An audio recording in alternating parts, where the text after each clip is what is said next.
All right, welcome back. I'm just going to cut to the chase and welcome in for the second time a guest who I am grateful that he's coming on and speaking openly and honestly about what's happening with LA Unified, and it's board member Steve Zimmer. So I want to just say welcome. Thank you. Thanks so much for having me back. I appreciate it. And thank you for coming. I know it's like you've just got this incredibly busy schedule. So I guess the easy question to start off with, probably not an easy question, is what's happening in the district now? I know there's so much going on. There is so much going on, and I think the best way to say it is we kind of have a moment of the best of times and the worst of times. And starting out with the best, we spoke a little bit last year about pathways forward, especially with our teachers union, and looking at things differently and doing things differently. And I'm thrilled that in December we signed a memorandum of understanding that offers the possibility that we can have organic internal school transformation collaboratively without hand-to-hand combat, and really going to the experts on the ground at a particular school, teachers, parents, school leaders, and that the big district won't get in the way and the big union won't get in the way. And I'm thrilled about that. It's groundbreaking, and it's potentially a national model for how we do school turnaround and school transformation differently. No one thought that we could get there, and it was, I think, acts of incredible courage and true leaps of faith. And now we have to make it happen on the ground. That's the hopeful. That's the best of times. The worst of times, as we've seen play out in the media over the past 2 weeks, is what's happening in and around Miramonte Elementary School. And there aren't really words that we can express that truly capture the horror that we have, that our system failed and children were put at risk. And protecting our students is job one, and at least from what we know so far, that didn't happen. And so to a certain extent we have to stop business as usual, and we have to reset and make sure that we leave no stone unturned, no question unasked, to make sure that both at Miramonte and throughout the district, children once again will be safe, and that bond of trust between the teacher and the student that has been fractured at Miramonte can be restored. That's going to take some real both policy soul searching and personal soul searching, and we're going to have some difficult days ahead.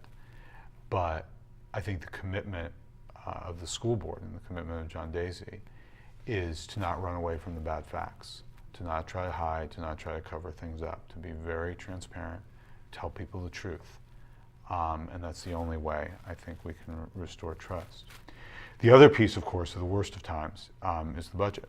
And we sit here again, almost exactly a year later, and it's almost inconceivable that I tell you that we're in even a worse place than when I sat here last year. And we are going to have to, this Tuesday, make some very difficult decisions. And we're also going to have to move the venue and the platform for saving public education away from the boardroom and to the negotiation table and to the ballot box. And that's kind of the, people are going to have to kind of do things on Tuesday that's not going to make anybody comfortable from any side of how folks come to this. Because we have to take the necessary steps to prepare for the worst case scenario. But at the same time, we can't accept the worst case scenario, because the worst case scenario is the end of public education as we know it in Los Angeles. Okay. So for my students, one of the good parts about this class is it's broadcast all over LA, but for my students that are teacher credential candidates, yeah, and they may not have sort of a 30,000 foot view on what's happening with the budget. Yeah. How would you describe that to them? Well, I would describe it to them in this way. The short-term is potentially catastrophic.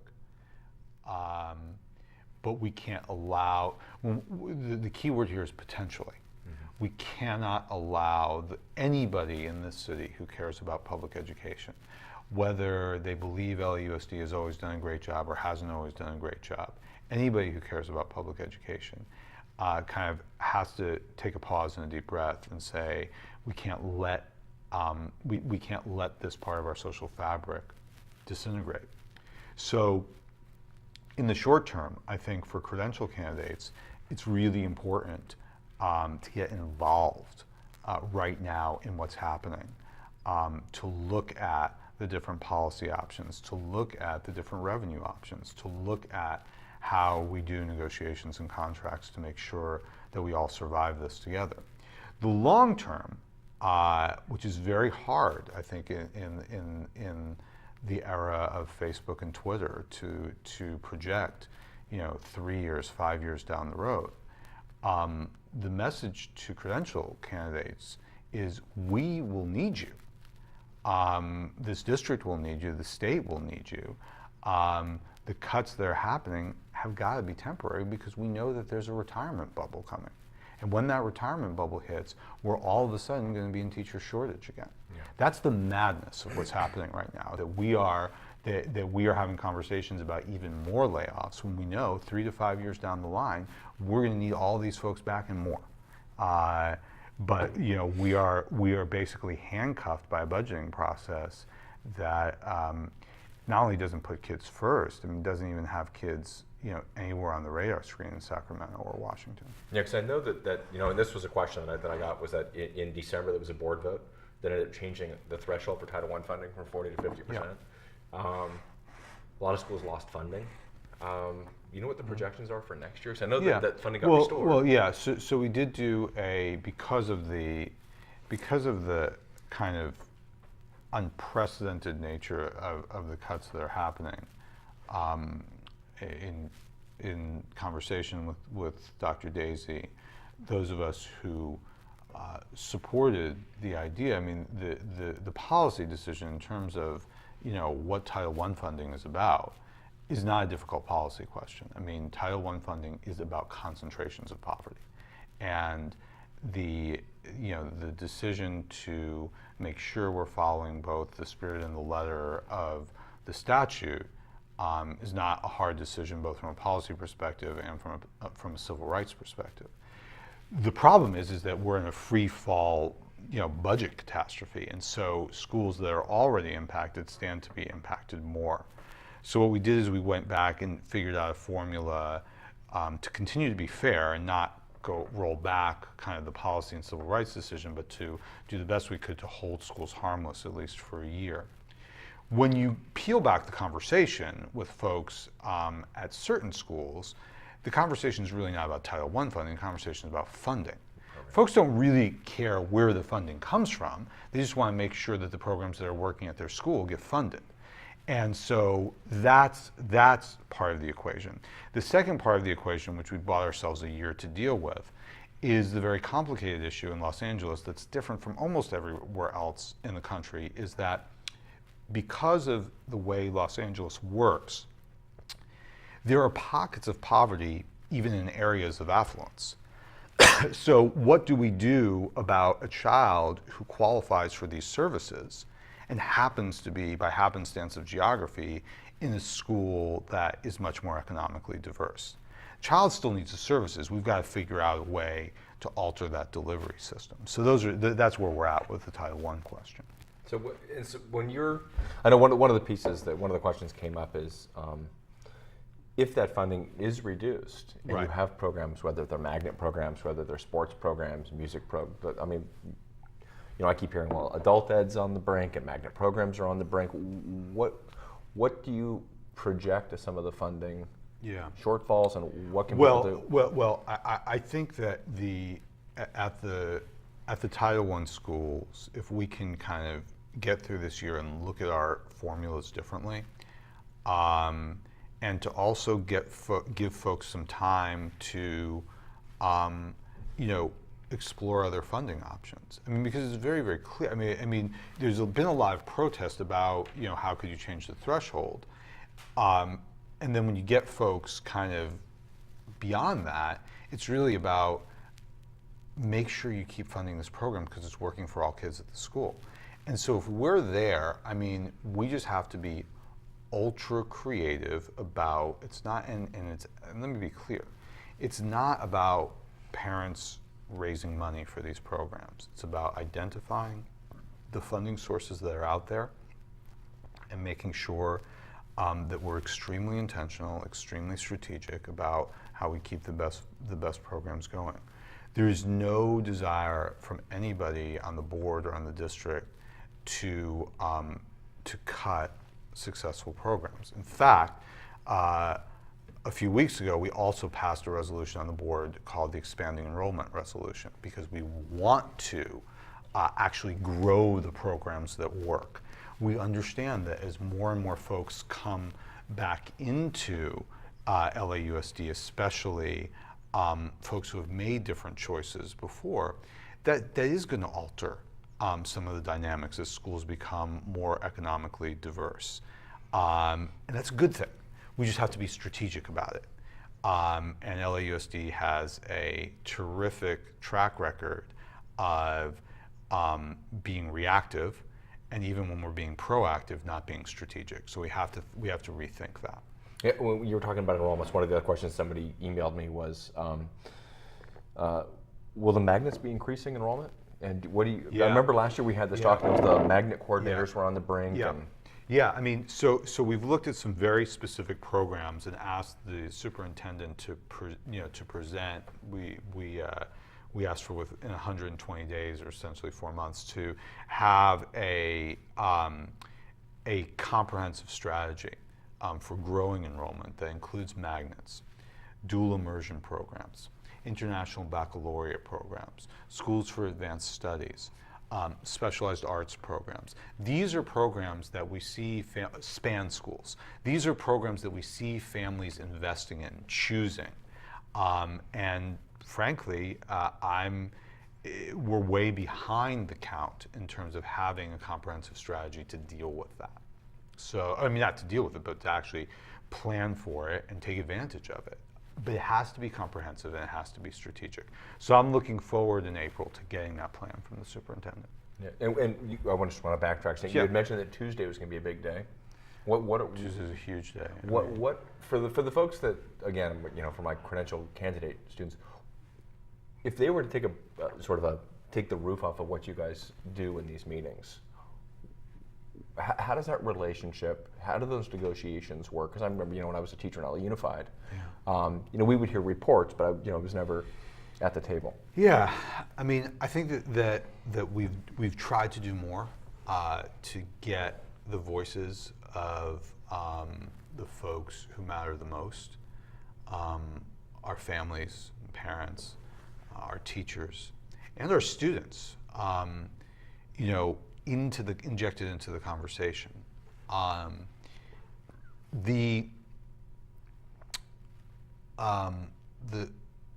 task for Tuesday, the way I see it, as we're forced to look down the barrel of this roughly $500 million budget deficit, with no other funding coming in right now. I mean, the past 2 years we had ARA funding, and then we had, thanks to the good work of a lot of folks around the country and from LA, we had the Education Jobs Act. We don't have that this year. So we have to look at $500 million, give or take some, and say, okay, what are our options? We need to look to our partners again. Our partners have made, our labor partners, our employees have made almost unthinkable sacrifices in the last 3 years that amount to roughly, depending on the unit, an 8 to 10% salary cut that won't come back. Mm-hmm. So folks have made incredible sacrifices, and we're going to need to ask for more. We're going to have to look to every voter in the city, or in all of our cities, every voter in the Southland really, to say, we need you to invest more than you have. We're going to need to look to the voters at the state level.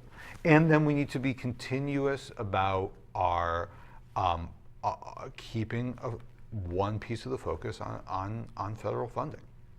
And the November election is important, as is the June election.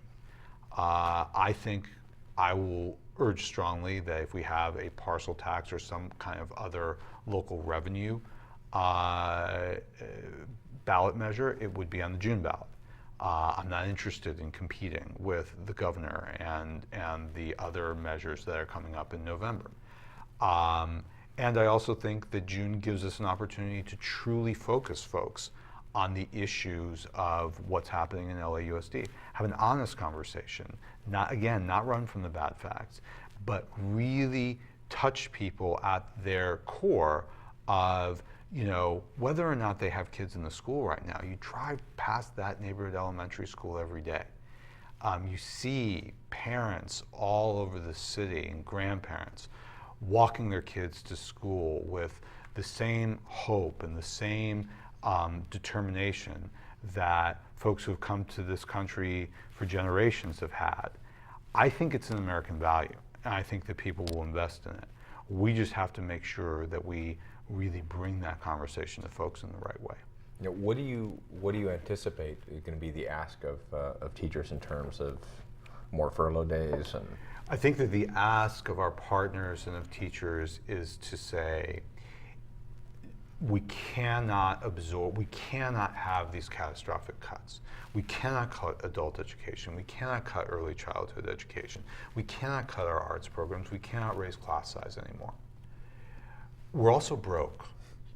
And so we have to turn to you to say, if these revenue initiatives don't pass, if the financial receipts of the state continue to trend downwards, we are going to remain whole,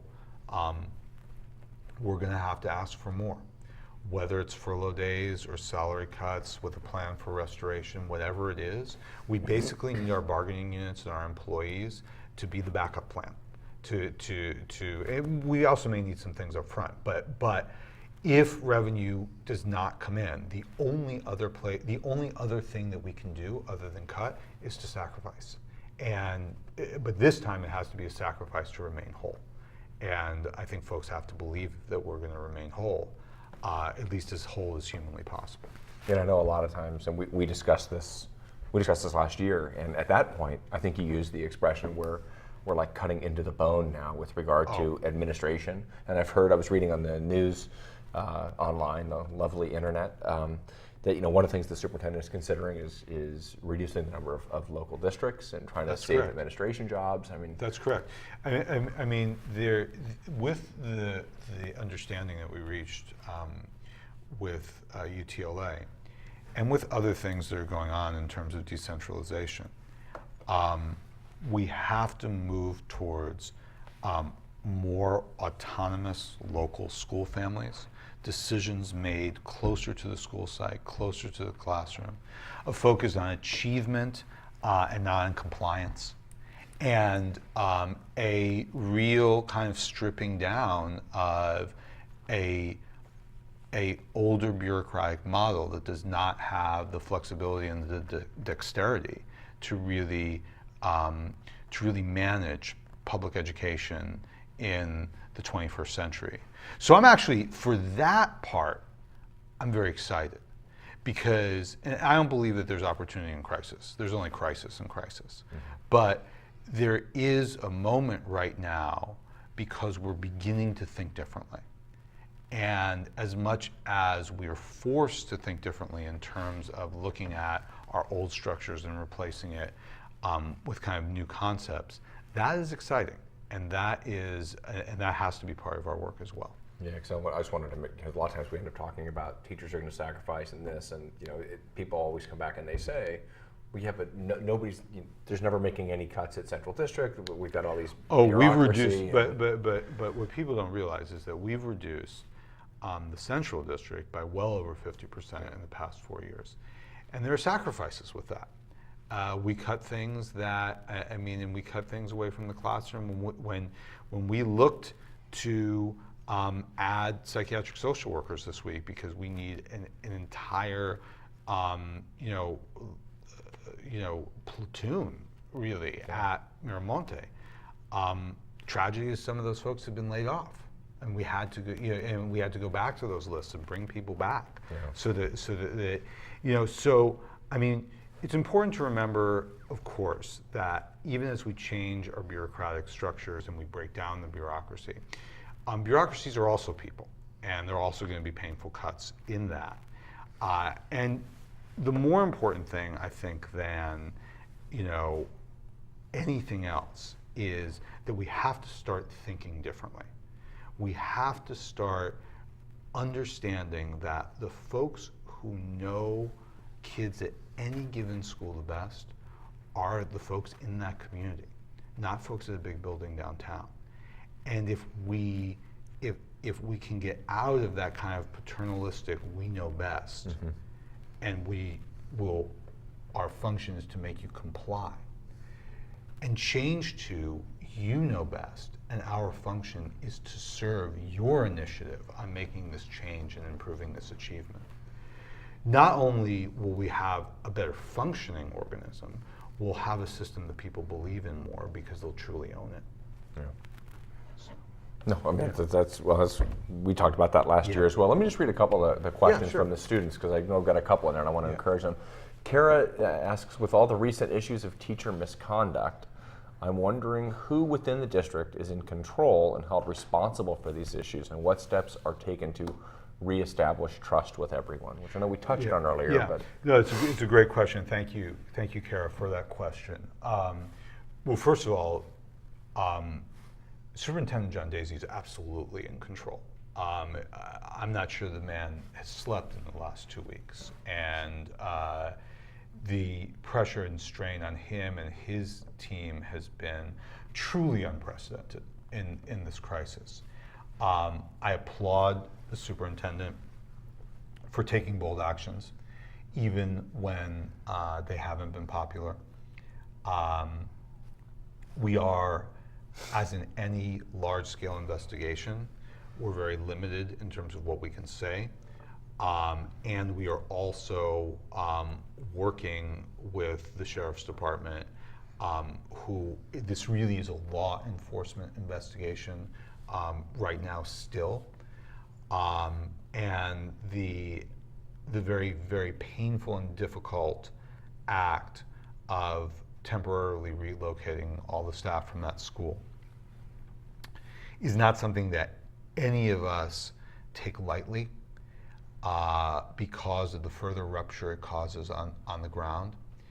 But it is not something we would have done unless we felt we absolutely had to do it. And I feel that as we continue to learn things and share things and make sure everybody knows to the largest extent we can what has happened, figure out both through investigation and then publicly as soon as we learn this, how it could have happened, how it could have gone on, then once we know that, making sure that we put measures in place to make sure it never happens again. But the other piece to it, which is also very difficult to talk about, and I have to be careful about how far I go on this, is we also have to make sure in a very, very careful way that we make sure that we're taking steps to ensure that there is nobody else out there who's posing a risk to kids. Yeah. It's always a balance between making sure that you're not on a quote unquote witch hunt. Yeah. But right now, the balance absolutely has to be protecting our children. There's nothing more important than that. And adults have the legal system and due process. Children only have one chance to be children. And when you violate their safety, you can't go back and redo that. And so that has to be kind of our focus. And there's some difficult days ahead. And we're going to need everybody to need everybody to believe that we're all in this together, and that we achieve that by not hiding, not running, not deceiving, not covering up, and getting folks information as soon as we possibly can, even if it's difficult information. Yeah, no, and I appreciate you answering questions on these. We were talking about funding earlier, and Mike is asking, because again, I try to stay away from my personal questions around LA Unified. But Mike is saying, are public-private partnerships for particular schools a funding option? Well, let me take it away from particular schools for a second, and then I'll return to that. We've really gone outside of our comfort zone, or I should say, I've gone outside of my comfort zone with corporate sponsorship. And as a matter of fact, one of the things that I'm going to be talking to folks about over the next 3 weeks is expanding our initiative from last year, our resolution from last year, where we kind of are crossing that threshold district-wide and going out with proposals for sponsors, for athletics, for different advertising on campuses that we haven't done before, in order to bring in revenue. I mean, almost unapologetically. I have to say it's very uncomfortable. I really believe, ideally, that public funding should fund public education, but it's not. And so we absolutely have to look to corporate sponsors. And the reason that we're doing it district-wide is so we don't create this incredible disparity of, both from, just, the capital that exists at some schools, where you have families and parents who are very experienced in fundraising and work for corporations who could much easily bring it to that school, or even just the randomness of a principal who's very inclined to that. We have to make it fair across the district, so that's why we're doing corporate sponsorship. That's why we're doing corporate sponsorship district-wide, and I think that you're going to see an expansion of that at least over the next 3 years. We just have to be careful.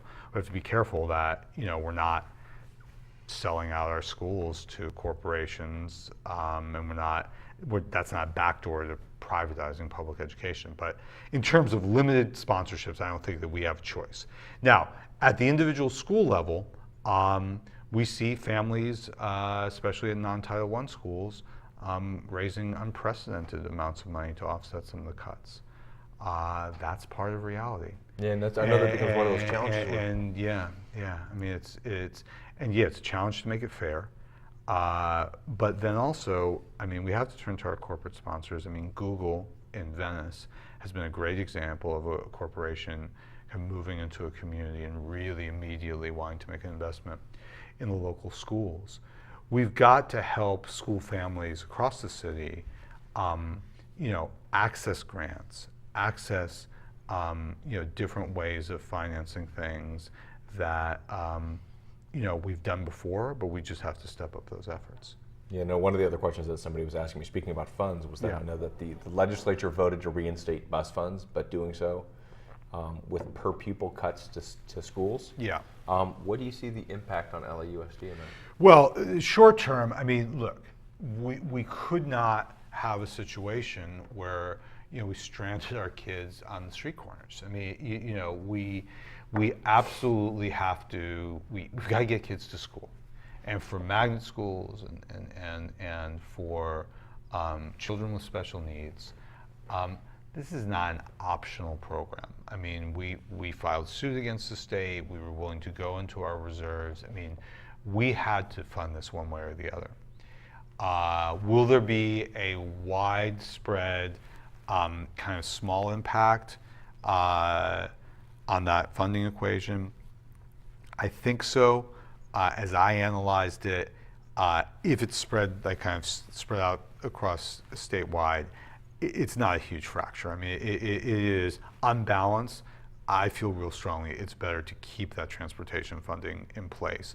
And again, I mean, at the state level, I mean, folks have to lead. I mean, that we have to figure out a way to make sure that, we don't balance budgets on the backs of the most vulnerable. I mean, the fact that just to kind of broaden it up to Sacramento for a moment, the fact that we had this incredibly stressful moment, where we cut, where the transportation trigger kicked in, I just don't understand why there wasn't a corporate tax trigger. I don't understand why the poorest and the most vulnerable are always the ones that experience, trigger cuts and threats. And, again, whether it's the voters or the elected legislators in Sacramento, folks have got to begin to have some courage to create at least a fair share contribution, and not be afraid that, if we have split roll on Prop 13 or make changes in the corporate tax structure, that every single corporation in the state is going to move to Delaware. They're not. And it's just, we've got to have the courage to face down those conversations. And when you talk to even some folks in the corporate world, most of them are willing to do that. But you have a strong but very small minority in this state that take, I think, very extreme, no tax, no revenue pledges that virtually hold the children of our city hostage. And, folks, I still don't believe there's been the necessary outrage about that, because you and I can talk about the balancing of mitigating the trigger cuts against a cut in the per pupil equation, and we have that conversation without realizing how absurd it is. I mean, that's the conversation we have, not like what's the revenue balance to make sure that we don't cut, we don't become 50th instead of 49th, versus leaving kids on the street corners. I mean, that is kind of the, I still don't understand why there hasn't been more outrage. I still don't understand. Here, let me just, Yeah, I'll sure. clear Norhan's question, because it's coming back to district. Yes. And doesn't the vast size of the district create a vast bureaucracy between board decision makers and the individual schools' needs or students' needs, and aside from cutting over 50% down there? Yeah. No, I mean, as we said before, and I want to thank Nurhan for that question. I mean, I really do believe philosophically, but also pragmatically right now, that more and more decisions need to be made at what I call the school family level, a high school and all of its feeder schools. Certainly certain decisions at the school site, but the problem is that schools are not islands unto themselves. They're connected to the other elementary schools, the middle schools, and the high schools. So that's actually the platform in which I philosophically, but also pragmatically right now, believe that the most decisions are being made.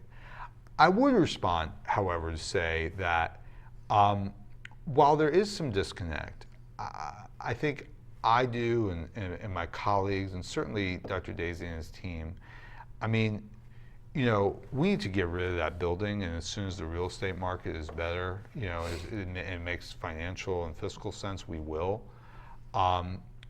We spend a lot of time in schools. I was at 3 adult schools last week.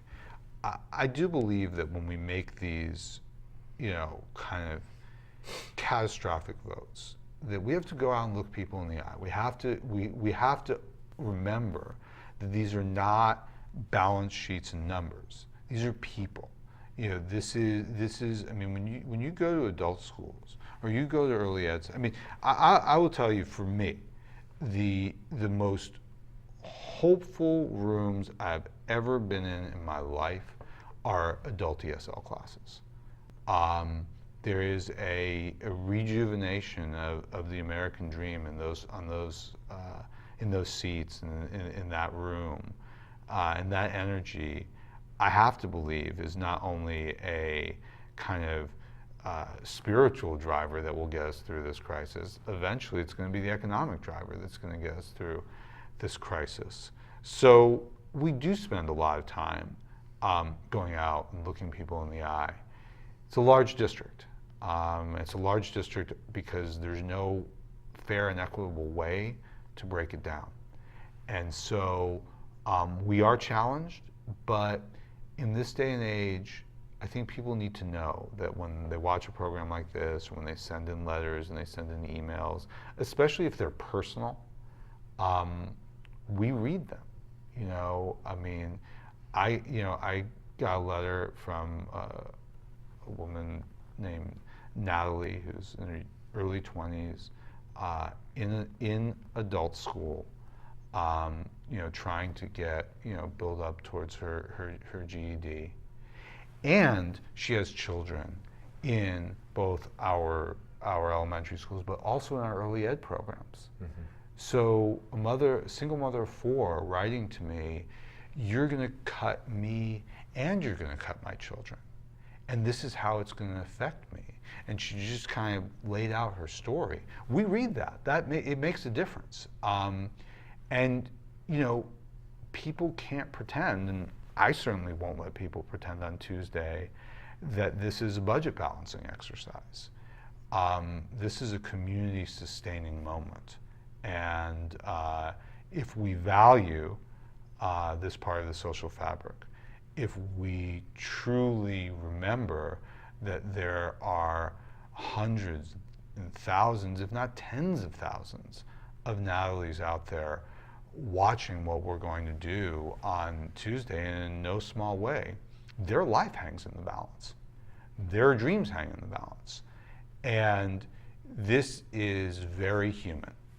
And the attempts that some have made to kind of dehumanize the questions around public education really have to be fought with all our hearts and souls, because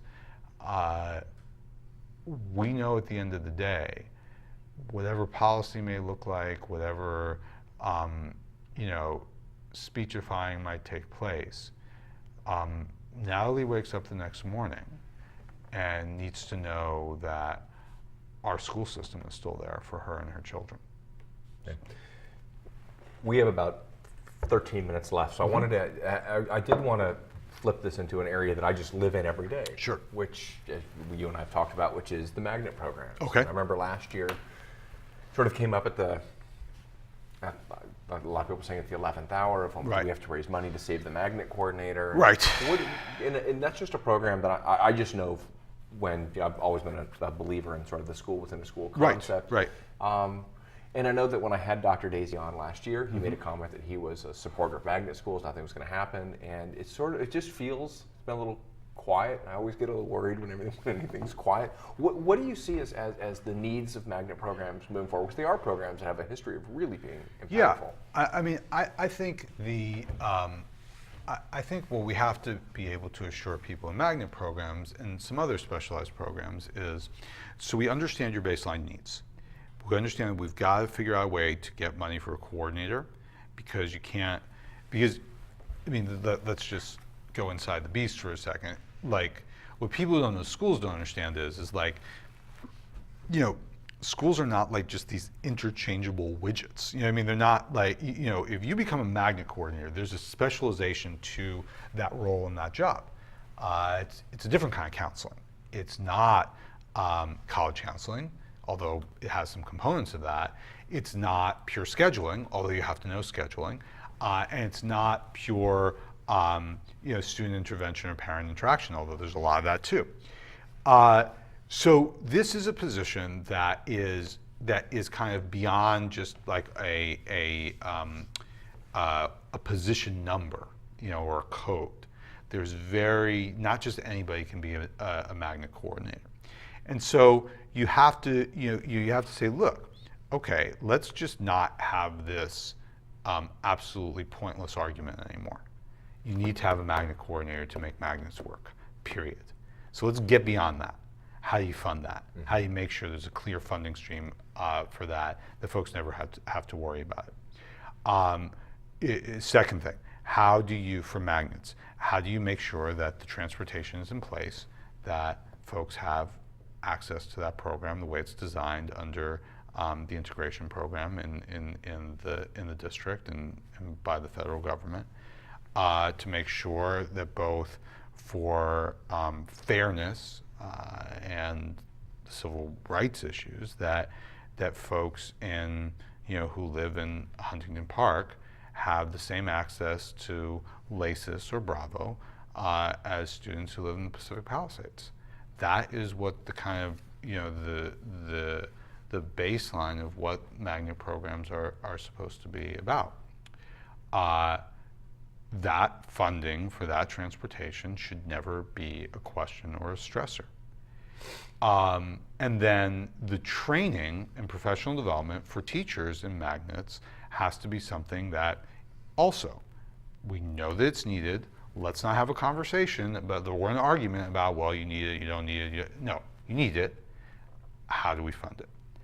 But let me add a piece to this, because there's another part of the equation that, if we're really going to be honest in our conversation about expanding the magnet program and growing the magnet program, you can't have that conversation without the access question. And the access question is a major, major civil rights question. We are not balanced in terms of where our magnet programs are and where our highest quality magnet programs are. And if we're going to expand, anybody who cares about equity and equality needs to know that we need to do that expansion in a way that is geographically balanced, but also balanced among all our demographic groups. And the last piece is something that I'm very proud we're able to include in our expanding enrollment resolution is that access to gate testing is not equal. And I certainly believe that we have gifted children all over this city who are not identified. And the happenstance of affluence and access, shouldn't be acceptable to any of us. So we've included in this resolution that we are going to test we don't know the grade level yet, but I'm going to guess it's going to be second graders, but that's just a guess. We're going to test every second grader. Every second grader in the district is going to be gate tested, so that we make sure that we are not leaving it to chance whether a parent doesn't have to have a job and can be on top of it and get in there and make sure that testing happens, versus the parent who's working 2 to 3 jobs to keep the lights on and dinner on the table. Their child is no less gifted. And the same thing about teacher recommendations. Let's just face it, there's bias. And folks are more attuned to this in certain parts of our city than others. We need to take that off the table, and we need to make sure that we're testing all of our kids. Okay. We have a phone call, so let's jump to it. Who do we have on the phone? We have Elvira calling from Los Angeles. Hi, Elvira. Hi, how are you doing, Mr. Zimmer? This was for you. I want to go ahead and say thank you for everything that you've done, because I used to actually go to school with you, Marshall. Oh. You're my counselor. Thank you, Elvira. Thank you. You got a question, Elvira? I don't know if you remember me. But I was Elvira, you need to turn your TV down. It's actually down.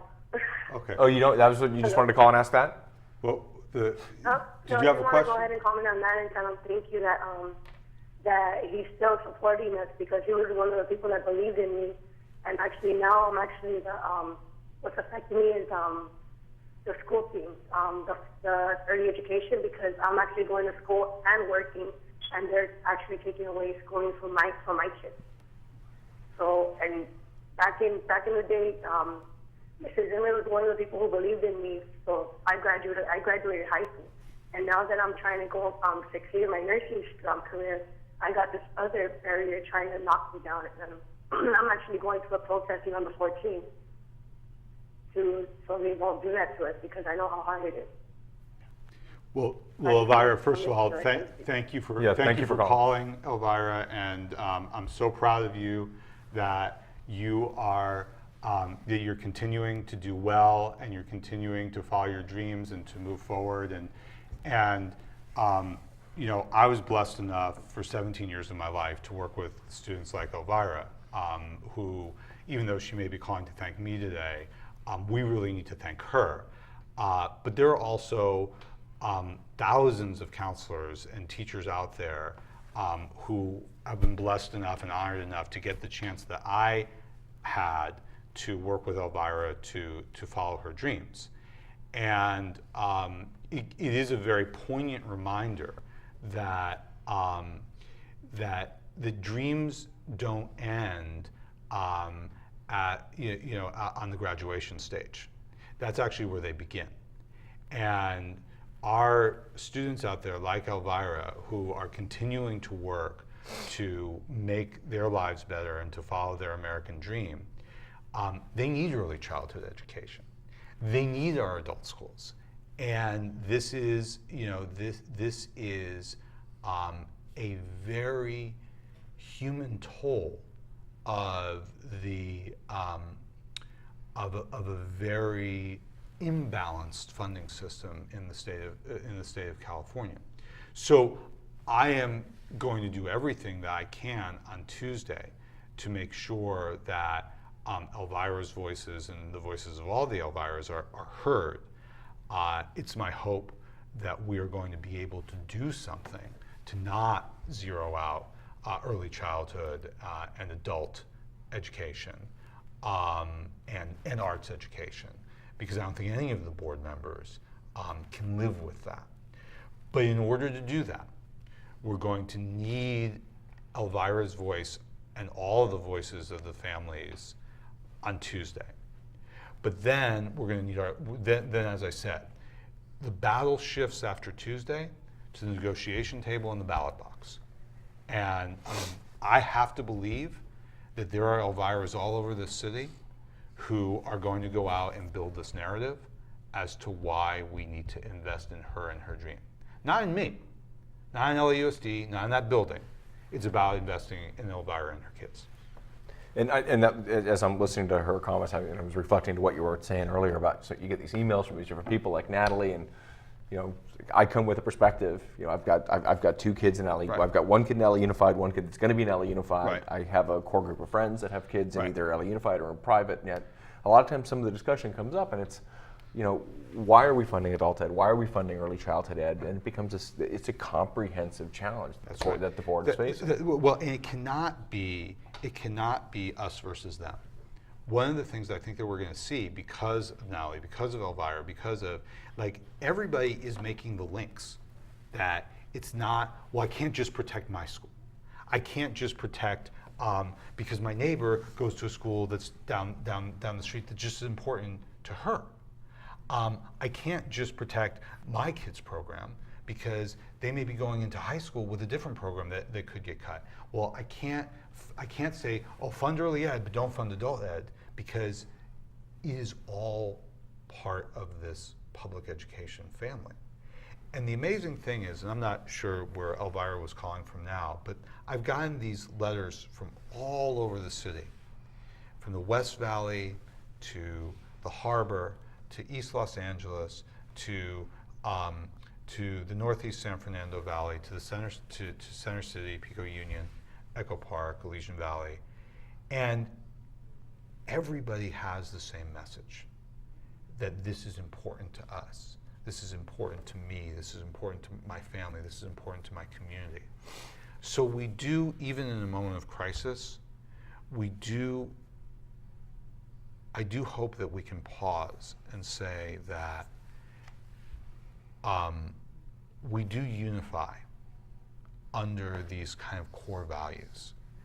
And we may not speak the same language, and we may not have the same background, but we all believe in our own way that public education is a central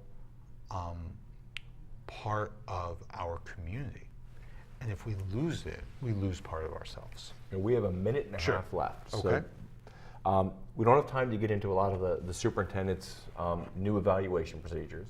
So the question I'll just ask is, how can, one thing we were talking about in the first hour of the class was taking ownership. And Right. everybody has to take ownership. And when I heard about what was happening at like Miramonte, my immediate reaction, aside from the horror of the whole thing, was trying to figure out what else can universities do, can the district do to check on ensuring that the people that are there, and we only have about 30 seconds for this, but. Okay, well, I mean, let me talk about, let me talk, you raised the issue of evaluation, okay?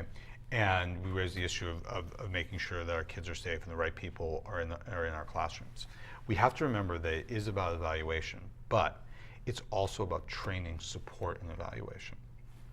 Our universities have a tremendous role to play, not only in making sure that everybody who works with our kids should be working with our kids and it's safe to work with our kids, but also are trained in a way that is responsive to our children, their needs, holds the highest expectations wherever our children are in this city, and has the skill to meet the expectations and potential of every child in every classroom in every school in the city. So I appreciate the chance to be here and have this conversation. And I appreciate you coming in, and good luck on Tuesday. Okay, thank you so much. Thanks. Okay.